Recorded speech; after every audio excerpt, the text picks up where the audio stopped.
Hi guys, Nigel here with you, Nigel's Modelling Bench. Another update, yes, another February update. You're going to get 3 this month, aren't you? Because there'll be one at the end as well. Just a couple of things to catch up with, really. A couple of things I want to talk about, a couple of things on the way, and where we are. So, start off with talking Spitfires. Okay, first of all, Airfix 124 scale Spitfire. Here's mine. Not done much with it. You know why, but we'll talk about that in a minute. I've done the yellow leading edges on the wings, as you can see there, and they're masked up underneath, and then on the top they're just sort of sprayed over, and then I'll mask them before we put the camouflage on. So waiting for the clear parts to come back from that one. As some of you will know, I sent the clear parts off to ASK in the Czech Republic. The Czech post didn't like what was going on. Basically, when you do a CN22 customs form, you have to put a value of the item that's in the box. It was a few clear parts and that, so I think I put a £5 or something. They didn't like it because there was a value of £5 but no invoice for £5 because I was sending it to a company. So just loads of arguing and stuff apparently from Peter's side on the other side. Peter had suffered a loss which hit him for 6, which didn't help, so that sort of put things back about a week, I expect. Then they had the Nürburgring Fair, the toy fair. So, you know, this is going back. I sent them like the 9th of January, I think it was. And here we are now, the 15th of February, and I still haven't got them. They were apparently going to crush it because he couldn't prove what it was, and he couldn't prove that he hadn't paid for it. He didn't need to pay for it because it was a loan, but because I put a value, oh God, it was so... I've seen the letter, the emails going backwards and forwards, translating them obviously to English. Jesus, I thought Royal Mail were bad, my God. So anyway, apparently the parcel is now being sent back to me, finally. So he never even received them. So they're coming back to me. Hopefully the parcel will get back to me in one piece, and then I will have the clear parts to continue the build of the model. Some of you, or a couple of you, have actually offered to send me the parts from your kit. Thank you very, very much. Very generous of you. I've declined because I don't quite know how you'd replace the parts that you sent to me. I've been in touch with Airfix. I've spoken to Dale, and Dale has basically said speak to the Airfix spare parts department and they will sort me out. So that's great news. So if they're damaged, lost, whatever, I know I can at least get the spare parts. What I'll probably do, if there is a problem, I'm just going to buy another kit and then source spare parts for the kit because I want another one anyway. So there we go. So that's the update on the Spitfire and where we are. As I say, as soon as those clear parts come back, I can get them glued on, and then we can do the camouflage painting and finish it off. So the masks have now been made. Peter actually spoke to a Airfix representative at the Nürburgring Toy Fair, or got a kit or something, whatever, and managed to make the clear parts. So I needn't have sent them anyway because I just wanted to get the masks out there for you quickly. Somebody on Facebook asked the question, why did I bother sending them? Well, the reason I bothered sending them was to help you out. You know, it was like the first week of January or 9th of January or something. The kit wasn't available in any European country, so nobody was able to make masks for it. So I sent the parts to Peter so that he could make the masks, so that he would have masks and I would have masks and you would have masks. So that's why I did it, out of the goodness of my heart. So there we are. I stood to make absolutely nothing out of it other than obviously a free set of masks, which I would have got anyway. So that's why I did it. So so the person on Facebook, that's why. And that's how manufacturers of aftermarket do stuff. They get hold of parts. I have sent parts to other manufacturers in the past for that very reason. If you've got a 1/24 scale Hellcat and you've got the undercarriage legs, I think he used my undercarriage legs for that. If you've got any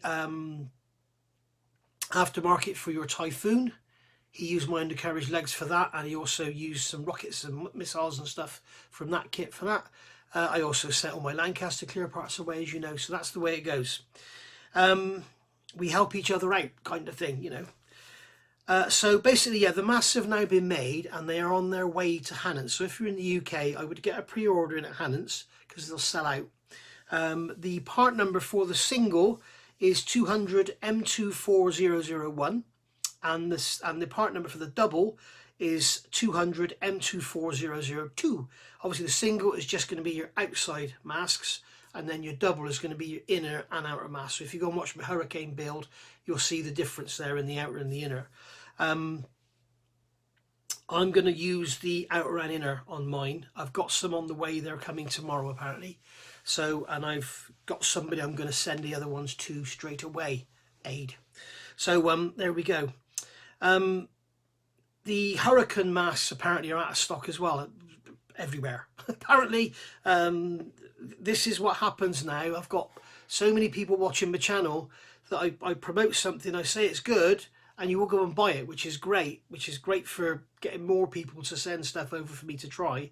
And I know why you do it, because you know damn well that just because somebody gives me something, I don't say it's good just because they've given it to me. I give an honest appraisal, as you all know, and the people that give me the stuff know that as well. So there we go. I also have on the way from ASK Art Scale Kit the new border model nose, just the nose of the Lancaster. He's done a mask set for that. So and we worked together on what to put in that. So if there's any mistakes, you could blame me. But I know that if you have the Art Scale Kit mask set for the full Lancaster bomber, you've only got one mask for the flight engineer's head armor. So I've got a text coming up for the flight engineer's head armor. So I said you need to put a mirror of that so you can have on both sides. So hopefully he's updated that on the other set as well. So yeah, as I say, 200 M24001 is the single-sided set, 200 M24002 is the double-sided set, and as I say, you can pre-order those now at Hannants. And the same with the Hurricane. What's good about Art Scale Kit, if you go into Hannants and you put 24 scale Spitfire, the first thing that comes up is Art Scale Kit, because it's ASK, because it's abbreviated, it always comes up at the top because it's A. So that's really, really good. If somebody comes up with a company called ANL, then it'll obviously be in front. So here we go. So if you're looking for masks or decals from ASK, if you put in 32nd scale Hurricane, masks will come up first, and if you've done any decals for it as well, then they'll come up. So you can order them from Hannants if you're in the UK, or I think Squadron in the US, or you can buy them direct from him over in the Czech Republic. ICM are sending me their Sky Crane. Oh, one more thing, Qatari. I've been in touch with Richard, asked about when it's expected. And if you remember back a while ago, they gave sort of 2 windows, and it was going to be sort of mid-February or mid-March. And if they missed the mid-February, it would be mid-March because of the Chinese New Year and stuff. Put everything a bit behind, and obviously they've had other issues over there. So yes, it's obviously going to be mid-March now for the Qatari 132nd scale Spitfire, so looking forward to that arriving.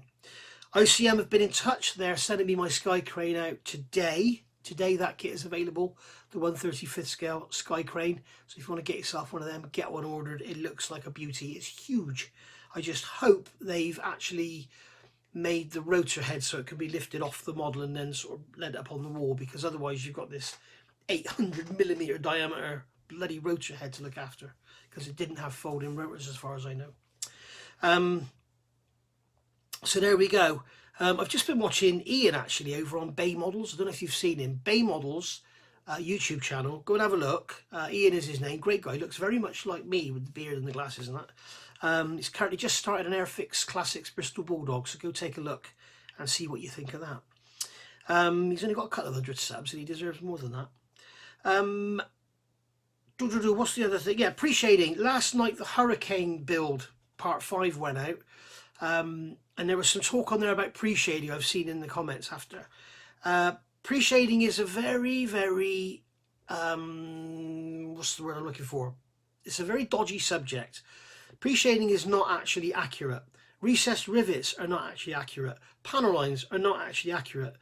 The reason we have them, we do them and we love them is because it kind of adds to the detail of the model. Now you can imagine looking at the bottom of a Spitfire in real life, you probably wouldn't see all that rivet detail, okay? And you certainly wouldn't see, you can see the shading around there. The shading is where the panel, if you don't know what panel lining is, here you go, I've done on the top. And I only ever do it on the actual panel lines. I don't pre-shade on the rivets. I only pre-shade on the panel lines. And generally underneath I would use a brown, but because this is grey and not like duck egg blue or green, I've used the grey. But you can see that shading around there, and the reasons that's there is because when I do a wash to pick out the panel lines, which again is inaccurate, rather than have this neat clear grey surface with loads of black lines and dots all over it, I want the black lines to kind of blend into the grey. So it kind of takes on this, if you look, it's got this kind of grubby look about it. And that's what I'm after. Now, as I say, it's not strictly accurate, but neither is the riveting in the panel lines. You can see some riveting on these wingtips in real life because they're quite heavily riveted, but the rest of it you won't really see, and you certainly won't have bloody great big indentations like that in scale. We have it to break the surface up. Now, years ago we all had raised rivets and raised panel lines, and we all moaned about it because the way they made the molds then, they didn't have the technology to actually give you, because obviously to make the rivet you need a little pimple on the actual mold, so you end up with a recess on the part. Now, years ago they would etch the rivets into the surface, etch the panel lines into the surface, and then you ended up with raised lines. We all moaned about that. Now when we get a kit with raised rivets, it's like, oh my god, it's got raised rivets, wow. Yes, you know, you just can't please us, can you? So basically, pre-shading is just a way of breaking up the surface. You want it as subtle as you can possibly get it. And I would really advise, you know, make them small, make them subtle. Don't do all the rivet lights and everything. You don't want to be able to really see it. Like when you look back here, you can't really see that's got pre-shading on it. But as I bring it closer and closer and closer, you can see the pre-shading on there. And that's what you want, so that when you look at it, like at arm's length or whatever, it's not just this grey sheet.